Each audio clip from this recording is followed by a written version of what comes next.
Hey guys, welcome back to Kali J's Kitchen. In today's video, I'll take you guys in the kitchen with me and I'll show you how to prepare this awesome breadfruit pudding.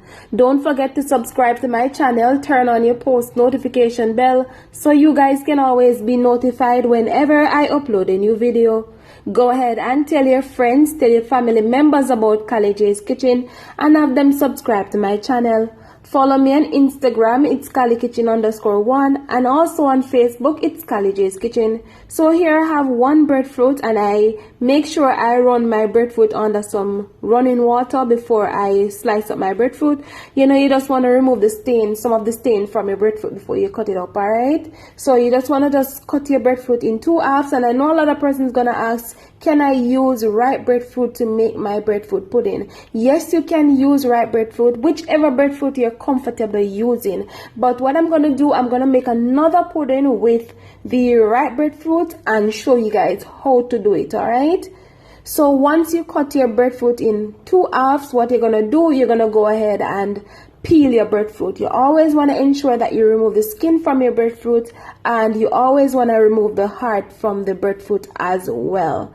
Alright, so once you do all of that, you remove the skin, you remove the heart. What you're gonna do, you're gonna go ahead and slice up your breadfruit in smaller pieces. No, you always want to ensure that you slice up your breadfruit in pieces that your blender can manage. So if your blender cannot manage large chunks of food, I suggest that you go ahead and slice it up in smaller pieces, alright? Also, I know some person's gonna ask, can we cook our breadfruit first? Well, you can always go ahead and do whatever you feel comfortable doing, alright? So I'm just gonna slice up my breadfruit, alright? So to enhance the taste of my breadfruit, I'm gonna go in and add 1 green plantains, alright? As you can see, I'm just using half of a breadfruit because I'm not making a large pudding today. Alright, so because I want to enhance the taste of my breadfruit pudding, I'm gonna add the plantain. No, you can go ahead and use sweet potato if you have sweet potato at home. Alright, again, you want to slice up your plantain in small pieces. Alright, so now that I slice up my breadfruit and my plantain, it's time to go in and blend. Alright, so I'm gonna add some of my breadfruit and some of my plantain to my blender, and then I'm gonna add some coconut milk. You can opt to use the authentic coconut milk, or you can use coconut milk powder. All you need to do is go ahead and dissolve it, and that's it. Alright, but you always want to ensure that you add enough that will cover the breadfruit and the plantains. Alright,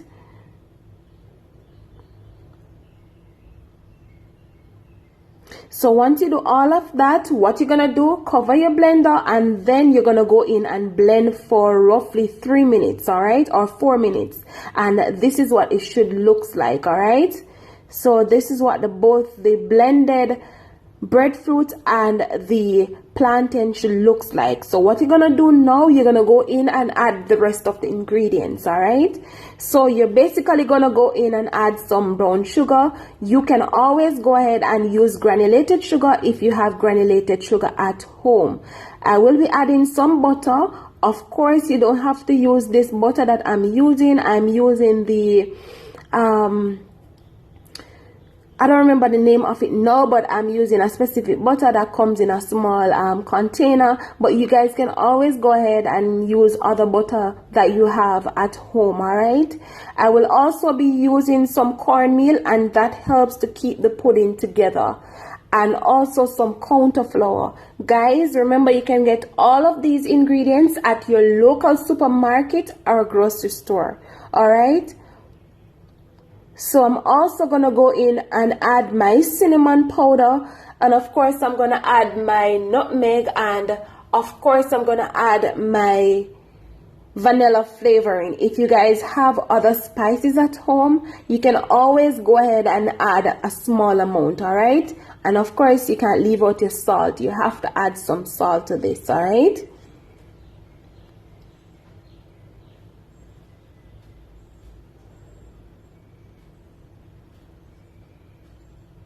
And to enhance the flavor again of my pudding, I will be adding some of my coconut milk powder to it. All right, you just want to combine all of that together nicely.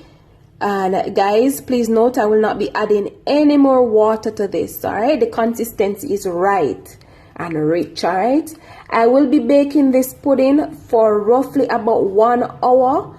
I suggest that you guys always check just in case you need to give your pudding some additional minutes. All right, I went ahead and greased my Dutch pot with some of the butter and some counter flour, and that's basically it. If you guys have any question as it regards to this pudding, go ahead and leave it in the comment section and I will try to answer it as best as possible. All right,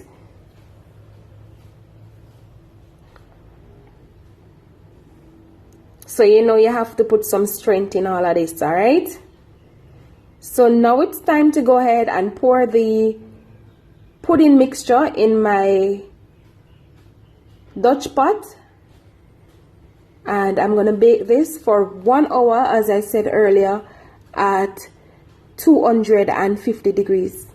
All right, and what I did, I went ahead and I like this little mushy thing on top, so I went ahead and add just a small amount of water to a teacup, and I added some of my mixed spices, and this include the nutmeg, the cinnamon powder, and a little bit of vanilla flavoring. And I also added some of my coconut milk powder and a small amount of my prunes, my raisins, and combine all of that together, and that is what I'm pouring on top of it. But I took this out about 45 minutes and I'm gonna pour it over it and then place it back in the oven until the full 1 hour. All right, and then I'm gonna come back and show you guys what it looks like. Guys, for me, I do not like raisins, but what I do, I like to blend out my raisins. All right, so this will help to give you that mushy thing on top. So I know a lot of persons like the mushy thing on top of their pudding. This will help to give you that. All right, but if you don't want to add the raisins, guys, you can always substitute.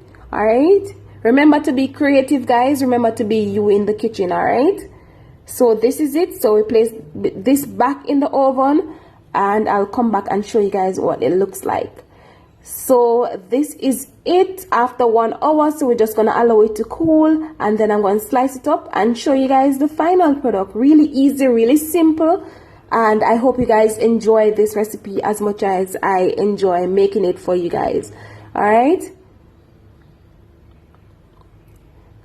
guys, so this is the final product of my breadfruit pudding. I hope you guys enjoy this recipe. I hope you guys go ahead and subscribe, turn on your post notification bell so you guys can always be notified whenever I upload a new video. Thank you guys so much for watching, and see you guys tomorrow for another awesome recipe. Remember to leave your comment in the comment section and let me know what you think if you have any questions. All right,